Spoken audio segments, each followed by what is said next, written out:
Hi founders, on plus morning to all of you. అందరికీ కూడా August 12, 2025 Tuesday శుభాకాంక్షలు. ఎప్పట్లాగే మనం మంగళవారం శుభాకాంక్షలు చెప్పుకున్నాం. ఈరోజు కొంతమంది ఎల్సీ మెంబర్ల ద్వారా వచ్చినటువంటి ముఖ్య సంభాషణ సమాచారం టెక్ బృందంతో డిస్కషన్ చేసినటువంటి ఒక సారాంశం అయితే మన వరకు రావడం జరిగింది. వాటిని మీ అందరితో పంచుకోవడం చాలా ఆనందంగా ఉంది. మీరు పంచుకున్న చిత్రాల యొక్క శీఘ్ర ఖచ్చితమైన అన్వేషణ ఇక్కడ ఉంది.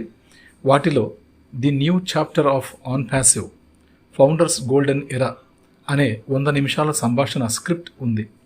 సంక్షిప్త సారాంశం, స్క్రిప్ట్ నుండి కీలక అంశాలు, ఫార్మాట్, హోస్ట్ మరియా, యాష్ ముఫారే, టెక్ విశ్లేషకుడు శామ్యూల్ మరియు అనేక మంది వ్యవస్థాపకులు గ్రేస్ అహ్మద్, లీడియా మొదలైనవి ఉన్న ప్యానెల్లో ఉన్నారు.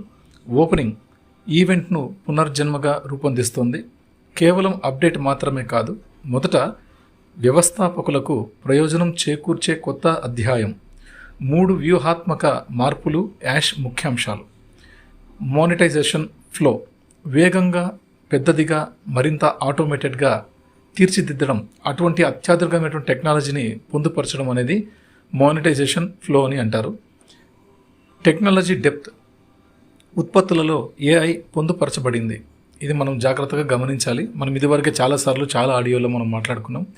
టెక్నాలజీ డెప్త్ అంటే మనకు తెలిసింది ఏంటంటే, బయట ఏదైనా వేరే వ్యాపారాల్లో మనకు ఏదో జీతం ఇచ్చిన ఒక లంసం ఒక రూపాయి పైనే ఉంటుంది, ఒక పావుల నుంచి పైనే ఉంటుంది, ఒక పావుల కావచ్చు, ₹1 కావచ్చు, ఇలాగా మనకి అలాగ డబ్బు మోతాదులో ఉంటుంది. బట్ ఇక్కడ మన సిస్టంలో మాత్రమే సూక్ష్మపు టెక్నాలజీని ఇన్వెన్షన్ చేశారు. మైగ్రేట్ చేసి ఇన్వెన్షన్ చేశారు. అది కూడా బ్లాక్ చైన్ టెక్నాలజీ తోటి, machine learning, deep learning technology తోటి ఏదైతే ప్రకంపనలు పుట్టించేటువంటి అత్యాధునికమైన టెక్నాలజీలు ఉన్నాయో వాటన్నిటిని కూడా మన ఆర్టిఫిషియల్ సూపర్ ఇంటెలిజెన్స్కి ఇన్వెన్షన్ చేసి మనకిస్తున్నటువంటి డెప్త్ టెక్నాలజీ. కాబట్టే మన ఉత్పత్తులలో ఏఐ పొందపరచబడింది. అంటే ఆ టూల్స్ అన్నీ కూడా మన ప్రమేయం లేకుండా తమంతటకు తామే వర్క్ చేసుకుంటాయి. అటువంటి అద్భుతమైనటువంటి సిస్టమ్. మనం తెచ్చుకునే కస్టమర్స్ మనకి అందుబాటులో ఉన్నవాళ్ళు, మనం వెళ్ళి తెచ్చుకునే వాళ్ళు ఉండొచ్చు. బట్ కంపెనీ ఇచ్చేది ఆన్లైన్ ద్వారా 220 దేశాల నుంచి మనకు బిజినెస్ ఇవ్వడం జరుగుతుంది. 220 దేశాల నుంచి మనకు కస్టమర్లు తీసుకురావడం జరుగుతుంది. ఫ్రీ యూజర్స్ని వాళ్ళు ఆటోమేటిక్గా అఫిలియేట్స్ అవుతారు. వాళ్ళు రిజిస్ట్రేషన్ చేసుకొని కేవైసీ చేసుకుంటే అఫిలియేట్స్ అవుతారు. వాళ్ళు ఇంకెవరికైనా అవకాశాన్ని ఇస్తే రీసెలర్స్ అవుతారు. ఇలాగా మన దగ్గర ఫౌండర్ల దగ్గర మొత్తం ప్రపంచవ్యాప్తంగా ఉన్నటువంటి ఎంతమంది నెట్ యూజర్స్ ఉన్నారో వారందరూ కూడా ఈ టెక్నాలజీ డెప్త్ లెవెల్స్లోకి రాగలుగుతారు. అది అంత డెప్త్గా, లోతుగా, స్మార్ట్, సూక్ష్మమైనటువంటి టెక్నాలజీని యాష్ గారు తీసుకురావడం జరిగింది. అదే చెప్పాను నేను ఇంతకుముందు మనం మాట్లాడుకున్నాం. 1 పైసా ఇండియా రూపాయల్లో 1 పైసా అంటే, ఫర్ ఎగ్జాంపుల్ ప్రపంచవ్యాప్తంగా వచ్చిన రెవెన్యూకి 1 పైసా ఇన్కమ్ వస్తే ఆ పైసాని ఎంతమంది ఫౌండర్లు ఉన్నారో అంతమంది ఫౌండర్లకి ఎంత పర్సంటేజ్ ఇవ్వాలి? 60% ఇవ్వాలి. 60% ఇచ్చి 30% అఫిలియేట్స్కి ఇవ్వడం జరుగుతుంది. అఫిలియేట్స్ అంటే వీళ్ళు కొత్తగా వచ్చే కస్టమర్స్ కావచ్చు, ఆల్రెడీ ఉన్నటువంటి మన తర్వాత వచ్చినటువంటి తరం కావచ్చు, వీళ్ళందరూ కూడా. ఓకేనా, ఇది విషయం. తర్వాత 10% రిమైనింగ్ కంపెనీకి వెళ్ళిపోతుంది. ఇది మనం ఇదివరకే మాట్లాడుకున్నాం, ఒక 2-3 ఆడియోలు చేసాం. ఇప్పుడే కాదు, దాదాపుగా 2 years నుంచి మనం దీన్ని డిస్కస్ చేస్తూనే ఉన్నాం. ఇవాళ మళ్ళీ ఇంకొకసారి మాట్లాడుకోవడానికి ఒక అవకాశం దొరికింది. కాబట్టి టెక్నాలజీ డెప్త్ మీన్స్ అంత స్మార్ట్ టెక్నాలజీ, చాలా సూక్ష్మ రేణువు నుంచి తీసుకొచ్చేటువంటి అద్భుతమైనటువంటి టెక్నాలజీ. ప్రపంచంలో ఇంతవరకు ఎవరూ కూడా చేయలేనటువంటి పెద్ద సాహసాన్ని యాష్ గారు చేసి చూపించారు, గెలుపొందారు. అందుకే మనకు బెటా టెస్ట్ ఏమీ అవసరం లేదు, మనం డైరెక్ట్గా బయటకు వచ్చేస్తున్నాం అని చెప్పి అన్నారు. ఒకేసారి ఒక క్లిక్ తోటి మొత్తం A to Z process start అయిపోతుంది. అంటే క్యాట్మో సిస్టమ్ రన్ అయిపోతుంది మనం ఎంటర్ అయిన వెంటనే. ఓకే, ఇది ఒకటి మనం బాగా గుర్తుంచుకోవాల్సిన విషయం. ఎందుకంటే ఒక్కసారిగా మనం బయటకు వచ్చేస్తున్నామండి. బయటకు వచ్చేస్తున్నాం. అల్ఫా టెస్ట్ అంటే మనం చెప్పాం, నిన్నటి రోజు ఒక ఆడియో చేశాను. అల్ఫా టెస్ట్ అంటే ఫర్ ఎగ్జాంపుల్ యాష్ ముఫారే గారి మేధస్సుతోటి టెక్ బృందాలు, ఎవరైతే యాష్ గారి ఆధీనంలో వర్క్ చేస్తున్నటువంటి టెక్ బృందాలు ఉన్నారో, టెక్ ఇంజనీర్స్ ఉన్నారో, వాళ్ళు ఏం చేస్తారంటే PhD ప్రొఫెసర్స్ వీళ్ళందరూ ఏం చేస్తారంటే, యాష్ గారు ఏమైతే ఒక ఆలోచనని వాళ్ళ ముందర పెట్టారో దాని ప్రకారంగా ఈ రకంగా చేయాలని చెప్పినట్టయితే అటువంటిది వాళ్ళు డెవలప్ చేస్తారు. ఆ డెవలప్ చేసిన ఆ ఉత్పత్తులు సక్సెస్ఫుల్గా రన్ అవుతాయా లేదా అనేది ఫస్ట్ ప్రయోగం ప్రజల్లోకి రాకముందే వాళ్ళు చేసుకుంటారు. మన యాష్ గారికి వాళ్ళు పంపించడం, యాష్ గారి ఖాతాకి వాళ్ళు పంపించడం, యాష్ గారి తర్వాత వాళ్ళకి పంపించడం, వాళ్ళు ఇంకొక టెక్ బృందాలు మొత్తం అందరూ కూడా షేర్ చేసుకోవడం. ఎస్ ఇదంతా వర్కౌట్ అవుతుంది, ఎస్ మేము చేసినటువంటి వర్క్ సక్సెస్ అయిందని చెప్పేసి వాళ్ళు నిర్ధారిస్తారు. అది ఆల్ఫా టెస్ట్ కంప్లీట్ అయినటువంటి ఒక అంశం అనమాట. తర్వాత బీటా టెస్టింగ్ ఉంది. బీటా టెస్టింగ్ అంటే ఏదైతే ఆల్ఫా టెస్ట్లో సక్సెస్ఫుల్గా అయినటువంటి ఆ ప్రోడక్ట్ ఉందో అది మార్కెట్లోకి తీసుకెళ్ళినప్పుడు అది ఫెయిల్ కాకుండా, సమస్యలు రాకుండా అది పర్ఫెక్ట్గా ఉందా అని నిర్ధారించుకోవడం కోసం దాన్ని ఏం చేస్తారంటే ఈ మన యాష్ ముఫరా గారు అంటే ఆ కంపెనీ యొక్క CEO గారు కావచ్చు, తర్వాత అతను నిర్మించుకున్నటువంటి టెక్ బృందాలు కావచ్చు, తర్వాత అడ్మినిస్ట్రేషన్, LC మెంబర్లు, తదుపరి కొంతమంది కస్టమర్లు అంటే ఒక 80,000 నుంచి 1,00,000 మంది కస్టమర్లు దాకా అందరికీ కూడా ఒక ప్రయోగం చేసి చూస్తారు. ఎస్ అది సక్సెస్ అయింటుంది ఫెయిల్ కాకుండా. అందుకనే బీటా టెస్ట్ కూడా మనకు అవసరం లేదు. మొదటి రోజు నుంచి మొదటి సెకండ్ నుంచే మీరు ఫుల్ ఫ్లెజ్డ్గా మీరు అన్నీ కూడా నీట్గా చేసుకోవచ్చు. ఇంకా రంగంలోకి మనం వెళ్ళిపోతున్నాం, సక్సెస్ఫుల్గా దూసుకెళ్ళండి అని చెప్పేసి మనకు ఒక అవకాశాన్ని యాష్ గారు ఇవ్వబోతున్నారు. అర్థమైందండి? బీటా టెస్టింగ్ అంటే అదే. బీటా టెస్టింగ్ అంటే ఆల్ ఈజ్ సక్సెస్, మొత్తం ఎవ్రీథింగ్ ఈజ్ సక్సెస్. అన్ని ప్రొడక్ట్స్ కూడా మనకు సక్సెస్ఫుల్గా సిద్ధంగా రెడీగా ఉన్నాయి. ఇప్పుడు ఏమైతే మేము ప్రపంచానికి అందించబోతున్నామో వాటన్నిటిని కూడా పెయిడ్ ప్రొడక్ట్స్ కావచ్చు, ఫ్రీ ప్రొడక్ట్స్ కావచ్చు, OES 2.0 కావచ్చు, వాలెట్ 2.0 కావచ్చు, ఇవన్నీ కూడా మనకి సౌకర్యవంతంగా ఉండే విధంగా అన్నిటినీ బీటా టెస్టింగ్లో కూడా సక్సెస్ చేసుకుని బయటికి మనకి రాబోతున్నారు. కాబట్టి వాళ్ళు టెస్టింగ్ చేసినప్పుడు మన వ్యాలెట్లో కనిపించలేదు సార్, ఎట్లా మరి అంటే అది మనకు కనిపించుకోకుండా ఇప్పుడు ఆల్రెడీ మనం యూజ్ చేస్తున్నది ఓన్లీ బేసిక్ వర్షన్ మాత్రమే. మనం ఇదివరకే మాట్లాడుకున్నాం. లాస్ట్ ఇయర్ October 4th నుంచి ఇప్పుడు దాకా మనం చూస్తున్నటువంటి OES ఏదైతే ఉందో అది బేసిక్ వర్షన్. ఆ బేసిక్ వర్షన్లో వాళ్ళు ఏమైతే ఉంచుంటారో జస్ట్ మనకి అది ఒక వారధి మన యాష్ ముఫరా సార్కి, మన కంపెనీకి, మనకి ఒక వారధి లాంటిది అనమాట. అంటే అది మనకి ఏదైతే సమాచారం మన కంపెనీ దగ్గర ఉందో దాన్ని యాష్ గారు మనకు చేర్చడానికి ఒక ప్లాట్ఫామ్ పెట్టుకున్నారు. ఆ ప్లాట్ఫామే మనకి ఇప్పుడు ఉన్నటువంటి OESలో ఉన్నటువంటి బ్యాక్ ఆఫీస్లో ఉన్నటువంటి పాపప్ అప్డేట్. ఓకే, కాబట్టి అక్కడ అన్నీ కూడా అక్కడ రావడం జరుగుతాయి, యాష్ గారు తీసుకొస్తారు. కాబట్టి అది ఇప్పుడు ప్రజెంట్ మనం చూసుకుంటున్నాం. అక్కడ ఏమీ మనకు కనిపించవు. మనది యాక్చువల్లీ ఒరిజినల్ వర్షన్స్ మనందరివి కూడా ఎవరెవరైతే ఫౌండర్లు ఇప్పటిదాకా ఉన్నామో, ఎవరెవరైతే ఇప్పటిదాకా అఫిలియేట్స్ రాగలిగారో మనందరిది కూడా యాష్ ముఫరా గారి దగ్గర OES 2.0కి total A to Z mobile applications, web applications, everything latest phase 2కి సంబంధించిన అప్లికేషన్స్ అన్నీ కూడా మనకు కావాల్సినటువంటి ట్రాఫిక్ కానీ, మనకు రావాల్సినటువంటి బిజినెస్ కానీ, మనకి ఇవ్వాల్సినటువంటి ఇన్కమ్ సోర్స్ కానీ, ఎన్ని రకాల ఇన్కమ్ సోర్స్లు ఇవ్వాలి, ఏవేవి ఇవ్వాలి, ఇవన్నీ కూడా యాష్ గారు ఏవైతే నిర్ధారించారో అటువంటివన్నీ కూడా ఆల్రెడీ మన వ్యాలెట్లలో లోడ్ చేయబడ్డాయి. మన డాష్బోర్డ్లో ట్రాఫిక్ కూడా లోడ్ చేయబడింది. కాబట్టి ఇటువంటివన్నీ కూడా అన్నీ అందులో ఉన్నాయి, మనం చూసుకోవచ్చు. బట్ ఇప్పుడు ప్రస్తుతానికైతే మనకి ఇప్పుడు ప్రజెంట్ చూసుకునే అవకాశం లేదు, ఎందుకంటే మనం బేసిక్ వర్షన్ని వాడుతున్నాం. కాబట్టి యాష్ గారి వెబినార్ వచ్చాక యాష్ గారు అనౌన్స్ చేస్తారు అఫీషియల్గా. అప్పుడు ఆయన అనౌన్స్ చేసిన తర్వాతే మనం కొత్త వెబ్సైట్ని చూడగలుగుతాం. ఓకే, ఇది విషయం. అంతకుముందు చూస్తే కూడా ఆశ్చర్యం లేదు. ఓకేనా, ఇది విషయం. కాబట్టి మనకు ONews 9 వస్తుందా, ONews వస్తుందా అనేది మనకు తెలియదు. ఏదొచ్చినా సరే మనం రెడీగా ఉందాం. అందులోని వచ్చే సారాంశాలకి, అందులో వచ్చే యాష్ గారి వెబినార్ లింక్ కోసం మనం ఎదురు చూద్దాం. మన కొత్త జీవనానికి మనం పునాది వేసుకుందాం, పునర్జన్మగా. ఓకేనా, ఇది విషయం. కాబట్టి టెక్నాలజీ డెప్త్ అంటే ఉత్పత్తులలో AI పొందపరచబడింది అంటే చాలా స్మార్ట్ సూక్ష్మ రేణువు నుంచి మనకు తీసుకురాగలుగుతుంది. ఒక్క పైసా ప్రపంచవ్యాప్తంగా వచ్చింది అంటే ఆ పైసాని ఎంతమంది ఫౌండర్లు ఉండగలిగినారో, ఎంతమంది అఫిలియేట్స్ ఉండగలిగినారో, ఎంతమంది కస్టమర్లు రాగలిగినారు, అందరికీ కూడా ఆ ఒక్క పైసాతో మొత్తం అందరికీ పంచడం జరుగుతుంది. పైసాని అన్ని లక్షల మందికి, అన్ని కోట్ల మందికి పంచడం జరుగుతుంది. పైసాని అన్ని కోట్ల మందికి పంచాలి అంటే ఆ పైసాని ఎన్ని ముక్కలుగా చేయాలి, ఎన్ని పీసెస్గా చేయాలి, అటువంటివన్నీ దాన్ని స్మార్ట్ టెక్నాలజీ అంటారు. సూక్ష్మ రేణువు నుంచి తీసుకొచ్చే టెక్నాలజీ అంటారు. కాబట్టి డెప్త్ టెక్నాలజీ అంటారు అనమాట, సింపుల్గా చెప్పాలంటే. కాబట్టి ఎన్ని జీరోలు పెడితే మనం అంతమందికి పంచవచ్చు, ఎన్ని కోట్ల మంది ఉంటే అన్ని జీరోస్ వస్తాయి. ఓకేనా, అది గుర్తుపెట్టుకోండి. కాబట్టి అంత డెప్త్ టెక్నాలజీ ప్రపంచంలో ఎవరు తీసుకురాలేదు, మన యాష్ ముఫరా గారు తీసుకొస్తున్నారు. అది కూడా ఊరినే సాఫ్ట్వేర్లో తీసుకురాలేదండి, ఆర్టిఫిషియల్ సూపర్ ఇంటెలిజెన్స్ ద్వారా తీసుకొస్తున్నారు. దానికి మైగ్రేట్ చేసి ఇన్వెన్షన్ చేశారు. ఇన్నోవేటివ్గా మనందరికీ పరిచయం చేయబోతున్నారు. ఇది గొప్ప విషయం. తర్వాత మార్కెట్ పొజిషనింగ్ అంటే స్వీయ ఫీడింగ్ ట్రాఫిక్ ఇంజన్తో ప్రపంచవ్యాప్తంగా స్కేల్ చేయడానికి సిద్ధంగా ఉంది. అంటే ఆటోమేషన్ పద్ధతిలో మొత్తం ఫీడింగ్ చేసే ట్రాఫిక్ కానీ ఇంజన్లో ప్రపంచవ్యాప్తంగా స్కేల్ చేయడానికి, మనకి ఇన్కమ్ సోర్స్ని స్కేల్ అంటారు. వాటన్నింటినీ కూడా ఆ రకంగా ఎంత ట్రాఫిక్కి ఎంత ఇన్కమ్ సోర్స్, ఈ లెక్క ప్రకారం టోటల్ ఎంత రెవెన్యూకి ఎంత ఇవ్వాల్సి ఉంటుంది, ఎంత పర్సంటేజ్లు, వీటిని చేయడానికి మార్కెట్ పొజిషనింగ్కి కూడా మన కంపెనీ సిద్ధంగా ఉందని మనకు మరొకసారి అద్భుతంగా చెప్పడం జరిగింది. చాలా గుడ్ న్యూస్ అండి ఇది. వ్యవస్థాపక ప్రయోజనాలను పదే నొక్కి చెప్పారు. వ్యవస్థాపక ప్రయోజనాలను పదే పదే నొక్కి చెప్పారట యాష్ ముఫరా గారు. ఓకే, అవి ఏంటో కొద్దిగా చూద్దామా? రైట్. వ్యవస్థాపకులు ప్రారంభ ట్రాఫిక్ మరియు కమిషన్లలో సింహభాగాన్ని పొందుతారు. ఇది చాలా పెద్ద విషయం. ప్రతి ఇంటికి ఒక సింహద్వారం అనేది ఉంటుంది.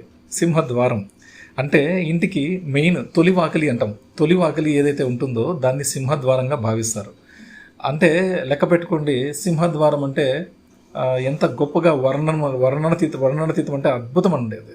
కాబట్టి అటువంటిది మనకి ఇక్కడ సింహభాగాన్ని పొందుతారు మన వ్యవస్థాపకులు అంటే ప్రారంభ ట్రాఫిక్ మరియు కమిషన్లలో అంటే ఏ రేంజ్లో ఏ స్థాయిలో ఉంటాయో ఒకసారి ఆలోచన చేయండి. జీవితకాల వ్యాపార యాజమాన్యం, తర్వాత కంపెనీ ఇంజన్ గదిలో శాశ్వత స్థానం. జీవితకాల వ్యాపార యాజమాన్యం అంటే ఇది మనకు ఫస్టే మాటిచ్చారు యాష్ గారు. 2018 సంవత్సరంలోనే కంపెనీ వచ్చేటప్పటికే మాటిచ్చారు. ఏమని? మన ఆన్ ప్యాసివ్ సిస్టమ్ అనేది 5 నుంచి 6 తరాల జనరేషన్స్, 6 తరాలకు సంబంధించినది. ఇది అలాగే కంటిన్యూ అవుతుంది. మీ యొక్క ఓమైలు 5-6 తరాలు యూజ్ చేసుకుంటారు. ఎందుకంటే అది ఒక ఆస్తి కాబట్టి, అది ఒక ఆర్థికోన్నతను పొందినటువంటి ఒక వ్యవస్థ కాబట్టి ఆ ఓమెయిల్ అనేది అంతమందికి ఉపయోగకరంగా ఉంటుందని చెప్పేసి. అందుకే ఇక్కడ జీవితకాల వ్యాపార యాజమాన్యం, కంపెనీ ఇంజన్ గదిలో శాశ్వత స్థానం. కంపెనీ ఇంజన్ గదిలో అంటే మన ఆర్టిఫిషియల్ సూపర్ ఇంటెలిజెన్స్ ఏదైతే మన ఏఐ విత్ హార్ట్ ఉందో, మన కంపెనీ కొత్త డైరెక్షన్ కంపెనీ ఏదైతే ఉందో దాంట్లో ఉన్నటువంటి మన అకౌంట్ని ఏమంటారంటే మన కంపెనీ ఇంజన్ గదిలో శాశ్వత స్థానం. మన స్థానం ఏదైతే ఉందో అది పర్మనెంట్గా ఉంటుందంట. ఈ గొప్ప అవకాశాన్ని మనకి ఇచ్చారు. అంటే రెన్యువల్ పద్ధతులు ఉండవు, రెన్యువల్స్ ఉండవు అనమాట. డైరెక్ట్గా మనకు పర్మనెంట్గా ఒక అవకాశాన్ని అయితే యాష్ ముఫరా గారు ఇచ్చేశారు. ఇంతకంటే గొప్ప విశేషం ఏమీ లేదండి. ప్రపంచంలో మనకి ఇంతకంటే గొప్ప గర్వించదగ్గ ఒక సందర్భం ఏది లేదు. ఇది మాత్రం ఎక్సలెంట్గా మనం చెప్పుకోవచ్చు. అందుకే అన్నాను పునర్జన్మగా మనం దీన్ని చిత్రీకరించాం. రైట్. వ్యవస్థాపక ఖాతాలు బదిలీ చేయబడతాయి, ట్రాన్స్ఫర్ చేయబడతాయి. పిల్లలకు వారసత్వం. ఇది ఎక్సలెంట్. అందుకే మన ప్రతి ఒక్క అకౌంట్ కూడా కేవైసీ చేసుకునే టైంలో మనం కేవైసీ చేసుకునేటప్పుడు నామినీ ఎవరికి ఇవ్వాలి నా అకౌంట్ అది ముందుగానే నిర్ధారించుకొని ఒక నోట్స్లో రాసుకోండి. ఎక్కువ అకౌంట్లు ఉన్న వాళ్ళు నోట్స్లో రాసుకోండి. నా అకౌంట్కి ఎవరిని ఇవ్వాలి, మా మిస్సెస్ అకౌంట్కి ఎవరిని ఇవ్వాలి, మా నాన్న అకౌంట్కి ఎవరిది నామినీ ఇవ్వాలి, మా అమ్మ అకౌంట్కి ఎవరిది ఇవ్వాలి, అక్క చెల్లెళ్ళకి అన్నదమ్ముళ్ళకి ఎవరిది ఇవ్వాలి, ఇవన్నీ కూడా అవన్నీ కూడా మనం ముందుగానే ప్రిపేర్ అయి ఉండాలి, రాసుకొని పెట్టుకొని ఉండాలి. ఏ అకౌంట్కి ఎవరిని ఇవ్వాలి. అలా ఉంటే మనం కేవైసీ చేసుకునేటప్పుడు కొద్ది నిమిషాల్లోనే మనం ముగించేయచ్చు ఈజీగా. ఓకేనా? నామినీ ఆప్షన్ ఉంటుంది. అందుకనే మనకి ఇక్కడ వ్యవస్థాపక ఖాతాలు బదిలీ చేయబడతాయి. ట్రాన్స్ఫరబుల్గా కూడా మనకు ఒక అవకాశాన్ని అయితే కల్పించారు మన తర్వాత వారసత్వానికి. ఉత్పత్తి పర్యావరణ వ్యవస్థ ప్రొడక్ట్ ఈకోసిస్టమ్ ఒక వ్యవస్థ ఎలా ఉండబోతుంది, ఏవి ఉంటాయి? స్టార్టింగ్ ఓ కనెక్ట్, ఓ షాప్, ఓ వ్యాలెట్, ఓ వెరిఫై, ఓ డిట్. ప్రతి ఒక్కటి ఆదాయ వనరు. వ్యవస్థాపకులు పర్యావరణ వ్యవస్థ వ్యాప్త అమ్మకాల నుండి ప్రయోజనం పొందుతారు. ఇటువంటి టూల్స్ నుంచి మనం ప్రయోజనాలని అమ్మకాల ద్వారా పొందుతామని ప్రపంచవ్యాప్తంగా. ఓకే, ఇది మనం గుర్తుంచుకోవాల్సిన విషయం. ప్రపంచవ్యాప్తంగా ఈ టూల్స్ని యూజ్ చేసుకునే వాటి మీద వచ్చే రెవెన్యూలో మనకి ఇన్కమ్ సోర్స్ అనేది ఉంటుంది. అందుకే మనకి సింహభాగాన్ని కేటాయించారు యాష్ ముఫరా గారు. ఓకే, ఇది మనం చాలా గర్వించదగ్గ విషయం. నెక్స్ట్ ఓ వ్యాలెట్ అప్గ్రేడ్లు. వేగవంతమైన చౌకైన ఉపసంహరణలు క్రిప్టోతో సహా బహుళ కరెన్సీలను వాగ్దానం చేసింది. ఓకే, ప్రతి ఒక్కటి ప్రపంచవ్యాప్తంగా మనకు దాదాపుగా 254 నుంచి 256 దేశాలు ఉండొచ్చు ప్రపంచవ్యాప్తంగా, చిన్న చిన్న ఐలాండ్స్తో కలిపి కూడా. వాటిల్లో 225 దేశాల కంటే ఎక్కువ దేశాల్లో మన OnPassive company license registrations అధికారికంగా చేసుకున్నాయి. ఓకే, ఇది ఒక విషయం. ఆ 225 దేశాలలో దాదాపుగా 196 దేశాల్లో గవర్నమెంట్స్ పరిపాలన ఉంది, ప్రభుత్వాలు పరిపాలిస్తున్నాయి. ఆ 196 దేశాల ప్రభుత్వ పరిపాలనలో అందుబాటులో ఉన్నటువంటి కరెన్సీలు 120 కరెన్సీలు చలామణి అవుతున్నాయి. 120 కరెన్సీస్, 120 మల్టీ కరెన్సీస్. రైట్. మన ఇండియాలో రూపీస్ ఎలాగో, దుబాయ్లో దిర్హమ్స్ ఎలాగో, అలాగా 196 దేశాలు, దాదాపుగా 225 దేశాల కంటే ఎక్కువ దేశాల్లో మన కంపెనీ ఉంది. అందులో 196 దేశాలు ప్రభుత్వ పరిపాలనలు ఉన్నాయి. వాటిలో 120 కరెన్సీలు చలామణిలో ఉన్నాయి. ఆ 120 కరెన్సీలు కూడా మన ఓ వ్యాలెట్లో ఉన్నటువంటి ఓ కాయిన్ ఏదైతే ఉందో అది అన్ని దేశాల్లో కూడా అధికారికంగా అఫీషియల్గా అప్రూవ్ చేసుకుంది. ఓకే, కాబట్టి మల్టీ కరెన్సీస్ ఏవైనా సరే, ఏ దేశంలో అయినా సరే వాటన్నిటిని కూడా మనం ట్రాన్స్ఫరబుల్ చేసుకునే గొప్ప అవకాశం. ఏ దేశంలో ఉన్న వాళ్ళు ఆ దేశంలో ఓ కైన్స్ కరెన్సీస్ ట్రాన్స్ఫర్ చేసుకోవచ్చు. ఒకవేళ మన ఇండియన్స్ మనం దుబాయ్కి వెళ్ళామనుకోండి, అక్కడ దుబాయ్లో ఉన్నటువంటి దిర్హమ్స్ కూడా మనం ట్రాన్స్ఫర్ చేసుకోవచ్చు త్రూ ఓ కాయిన్స్. మన ఓఈఎస్ 2.0 ఈకోసిస్టంలో ఉన్న మన అకౌంట్లో ఉన్నటువంటి కాయిన్స్ని మనం ట్రాన్స్ఫర్ చేసుకోవచ్చు ఎనీవేర్ ఇన్ గ్లోబలీ. ప్రపంచవ్యాప్తంగా ఎక్కడికి వెళ్ళినా కూడా మనం ట్రాన్స్ఫర్ చేసుకునే సౌకర్యం. అటువంటి ఓ వ్యాలెట్ని అప్గ్రేడ్ చేయబడింది. ఇది చాలా అద్భుతం. వేగవంతమైనటువంటి టెక్నాలజీని మనకి ఇక్కడ ఇంప్లిమెంటేషన్ చేశారు. చౌకైన ఉపసంహరణలు, చాలా చీప్గా మనకు విత్డ్రాల్స్ చాలా ఈజీగా సౌకర్యవంతంగా జరిగేటువంటి ఒక అవకాశాన్ని ఇచ్చారు. కాబట్టి చీప్గా మనకు దొరికేటువంటి అవకాశం ప్రపంచవ్యాప్తంగా ఎవరైనా సరే, ఇప్పుడు ఫర్ ఎగ్జాంపుల్ ఒక టూల్ మనం ఏదైనా కొనాలనుకుంటే అందరికీ కూడా అనుకూలమైనటువంటి ఒక rate, best price, affordable price వాటితో యాష్ ముఫర్ గారు అందించబోతున్నారు. క్రిప్టో కరెన్సీస్ అధికారికంగా లీగల్గా ఎన్నైతే ఉన్నాయో ప్రపంచవ్యాప్తంగా వాటన్నిటితో కూడా మన కాయిన్స్ ద్వారా మనం ట్రాన్స్ఫర్ చేసుకోవచ్చు, వాటిని కూడా మనం పొందవచ్చు. బహుళ కరెన్సీలను కూడా వాగ్దానం చేసింది. అంటే మల్టీ కరెన్సీస్ ప్రపంచ దేశాలన్నింటిలో కూడా మనం ట్రాన్స్ఫర్ చేసుకోవచ్చు. ఇది ఒక గొప్ప విశేషం. Automated traffic system. ఓకే, మనకు ఆటోమేటిక్గా మనకు కస్టమర్స్ని తీసుకురావడం జరుగుతుంది. ప్రేక్షకులను గుర్తించడానికి ఆర్టిఫిషియల్ సూపర్ ఇంటెలిజెన్స్ సరైన ఉత్పత్తికి నెట్టడం మరియు ప్రకటన ఖర్చు లేకుండా అమ్మకాలను మూసివేయడం. ఇది అద్భుతం అండి. ఒక ప్రకటన ఖర్చు కూడా లేకుండా త్రూ ఆర్టిఫిషియల్ సూపర్ ఇంటెలిజెన్స్ ద్వారా ప్రేక్షకులను గుర్తించి మనకు అందించడం జరుగుతుంది. ఆటోమేటిక్గా ట్రాఫిక్ సిస్టమ్, ఇది అద్భుతం అండి. మన దగ్గర ట్రాఫిక్ అనేది మన ప్రమేయం లేకుండా స్వయంచాలకంగా జరిగే ఒక గొప్ప అవకాశాన్ని అయితే ఇక్కడ ఇచ్చారు. తర్వాత ఒక విషయం, బ్రాండ్ అండ్ విశ్వసనీయత. గ్లోబల్ ప్రెస్, ధృవీకరించబడిన భాగస్వామ్యాలు తీవ్రమైన కస్టమర్లను మరియు స్థిరమైన ఆదాయాలను ఆకర్షించడానికి ఉంచబడింది. ఆల్రెడీ చాలా కంపెనీలతోటి మనం ఆల్రెడీ టైఅప్ అయ్యాం, భాగస్వామ్యాన్ని పొందాం, పార్ట్నర్షిప్ డీడ్స్ చేసుకున్నాం, కొలాబరేషన్ అయ్యాం, చాలా విధానాలలో మనం ఉన్నాం. అందుకే అన్నారు యాష్ ముఫర్ గారు, ఆన్ ప్యాసివ్ అనే సిస్టమ్, మీరు చూస్తున్న సిస్టమ్, మీరు ఫౌండర్గా ఉన్న సిస్టమ్, మీరు అఫిలియేట్గా ఉన్న సిస్టమ్, ఇది మామూలు కంపెనీ అయితే కాదు, మీరు ఆశించినటువంటిది, మీరు చూసిన ప్రపంచం కాదు, ఇది ఒక విభిన్నమైనటువంటి ఒక వ్యవస్థ అని చెప్పి అన్నారు. కాబట్టి ఇది ఇట్స్ ఏ వినూత్న పద్ధతిలో మనకు తీసుకొస్తున్నటువంటి ఒక గొప్ప కంపెనీ అనమాట మంది. కాబట్టి ఇక్కడ బ్రాండ్ అండ్ విశ్వసనీయత అంటే తీవ్రమైన కస్టమర్లను మరియు స్థిరమైన ఆదాయాలను ఆకర్షించడానికి ఉంచబడింది. Okay right. కాబట్టి ఇక్కడ మనకి ఎన్నో కంపెనీలతో మనం టైఅప్ అయ్యాం. వాటి నుంచి వచ్చే ట్రాఫిక్ ఊహకు కూడా అందలేటువంటి భయంకరమైన నిజం. ఆ ట్రాఫిక్ మనకు మొట్టమొదటిగా మనకి ఇవ్వడం జరిగింది. అటువంటి కంపెనీలనే ఫౌండర్ల దగ్గర రిక్రూట్ చేయడం జరిగింది. కాబట్టి ఒక కంపెనీ బిజినెస్ చేస్తే ఏ స్థాయిలో ఉంటుందో ఇన్కమ్ సోర్స్ కానీ బిజినెస్ కానీ మీరు ఒక్కసారి ఆలోచన చేయండి. మన ఆన్ ప్యాసివ్ కంపెనీ ఎప్పటికీ కూడా బిజినెస్ చేయదు, బిజినెస్ చేయిస్తుంది. That is the power of an passive ecosystem. అందుకే the mother of all businesses in any business sector in universe అని చెప్పి అన్నారు యాష్ ముఫర్ గారు. ఎప్పుడో చెప్పారు ఈ మాట.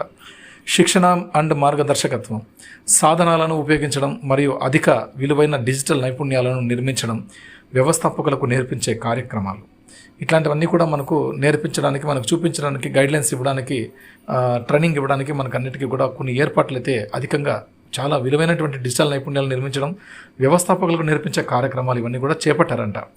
శిక్షణ మరియు మార్గదర్శకత్వం, మీరు ఎలా మార్కెట్లోకి వెళ్ళాలి, ఎలా మీరు ట్రైనింగ్ ఇవ్వాలి, మీరు కూడా ఎలా ట్రైనింగ్ తీసుకోవాలనే ఉద్దేశం. రైట్, సూపర్ అండి. కమ్యూనిటీ అండ్ సామాజిక ప్రభావం, వ్యవస్థాపకుల వ్యక్తిగత లక్ష్యాలు, స్కాలర్షిప్లు, తనఖాలు, పునరుత్పాదక ప్రాజెక్టులు మరియు కమ్యూనిటీ నిధులు, సహకారాలు. ఓకే, ఇవన్నీ కూడా మనం లబ్ధి పొందే అవకాశం ఉంది. కమ్యూనిటీ నిధుల గురించి కానీ, తర్వాత మనం పునరుత్పాదక ప్రాజెక్టులు అంటే రీప్రొడక్ట్ డెవలప్మెంట్ ప్రాజెక్ట్స్, తనఖాలు, తర్వాత స్కాలర్షిప్లు, ఇట్లాంటివన్నీ కూడా మన వ్యక్తిగత లక్ష్యాలు ఫౌండర్స్వి. రైట్, 5 సంవత్సరాల దృష్టి టాప్ 5 ఆర్టిఫిషియల్ సూపర్ ఇంటెలిజెన్స్ ఆధారిత డిజిటల్ పర్యావరణ వ్యవస్థగా ఉండటమే లక్ష్యం. ప్రపంచవ్యాప్తంగా అమ్మకాల నుండి ఆదాయాన్ని పొందుతూనే ఉండే వ్యవస్థాపకులు, ప్రపంచవ్యాప్తంగా నుంచి అమ్మకాల నుండి ఆదాయాన్ని పొందుతూనే ఉండే వ్యవస్థాపకులు. అంటే మనం ఎప్పటికీ కూడా ఇది లైఫ్ టైం, ఒక 5 సంవత్సరాలని కాదు, 10 సంవత్సరాలని కాదు, ఇది ఎప్పటికీ కూడా మూవ్ అవుతూనే ఉంటుంది. ఓకే, మన లక్ష్యం ఇది టాప్ 5 ఎప్పటికీ కూడా మన దృష్టి వెళ్తూనే ఉంటుంది. ఓకే, మనది ఎప్పటికీ కూడా మధ్యలో ఇన్ని సంవత్సరాలకు మాత్రమే రెన్యువల్ ఉంటుంది, తర్వాత బ్రేకప్ అవుతుంది, ఇట్లాంటివి ఏమేమి ఉండవు. మనకు ఆటోమేటిక్గా జరిగిపోతూ ఉంటుంది ప్రాసెస్ అన్నీ కూడా. మనం జస్ట్ ఎనేబుల్ చేసుకోవాలంతే అకౌంట్లో. రైట్, ముగింపు దశ, భావోద్వేగ ఆకర్షణ, మేము ఉనికిలో ఉండటానికి కారణం మీరే, ప్రతిఫలం మీదే, వారసత్వం, గౌరవం, ఊహించదగిన వృద్ధి. దీన్ని మన యాష్ ముఫర్ గారు మనకు గర్వంగా చెప్పడం జరిగింది. వాళ్ళు ఈరోజు అంత డెవలప్మెంట్కి రావడానికి కారణం, ఈరోజు సిస్టమ్ని సక్సెస్ చేయడానికి ముఖ్య కారణం మీరే ఫౌండర్లే అని గర్వంగా చెప్తున్నారు మన యాష్ ముఫరా గారు. ఓకే, దీని ప్రతిఫలం కూడా మీదే. దీని నుంచి మేము ఇన్నాళ్ళు మేము కష్టపడ్డాం, మా కష్టానికి మీరే మా ప్రేరణ, మీ నుంచి వచ్చిన స్పందనకు మేము ప్రతిస్పందించాము ఆల్రెడీ అని చెప్పి మనకు ఒక మాటగా లాస్ట్ మనకు వచ్చినటువంటి పాపప్లో తెలిసింది. అంటే ఇక్కడ ప్రతిఫలం కూడా మీదే, ఈ వారసత్వం కూడా మీదే, ఈ గౌరవం కూడా మీదే, తర్వాత ఈ ఊహించదగిన వృద్ధి కూడా మీదే. అంటే మన ఊహ కూడా అందినటువంటి ఆ వృద్ధి ఏదైతే రాబోతుందో అది కూడా మీదే అంటున్నారు. ఇంత గొప్ప సారాంశం మనం జీవితంలో ఎప్పుడు కూడా వినలేదు. అద్భుతమైనటువంటి విషయాలు ఈరోజు డిస్కషన్ చేయడం జరిగింది. ఎక్సలెంట్ అండి. బట్ అందరూ కూడా హ్యాపీగా ఉంటారని, మనస్ఫూర్తిగా ఉంటారని కోరుకుంటున్నాను. ఇటువంటి విషయాలన్నీ వచ్చినప్పుడు దయచేసి మీ వరకే పెట్టుకోకుండా కొంతమంది స్నేహితులకి, మన ఫౌండర్ ఫ్యామిలీ మెంబర్స్కి తెలపడానికి ప్రయత్నం చేయండి. ఈరోజు నా వరకు వచ్చినటువంటి ఈ టాపిక్ మీ అందరితో షేర్ చేసుకోవడం నాకు ఎంతో ఆనందంగా ఉంది. అందరికీ కూడా మరొకసారి advance congratulations for new AI OES 2.0. జై ఆన్ ప్యాసివ్, జై యాష్ సర్, జై భారత్.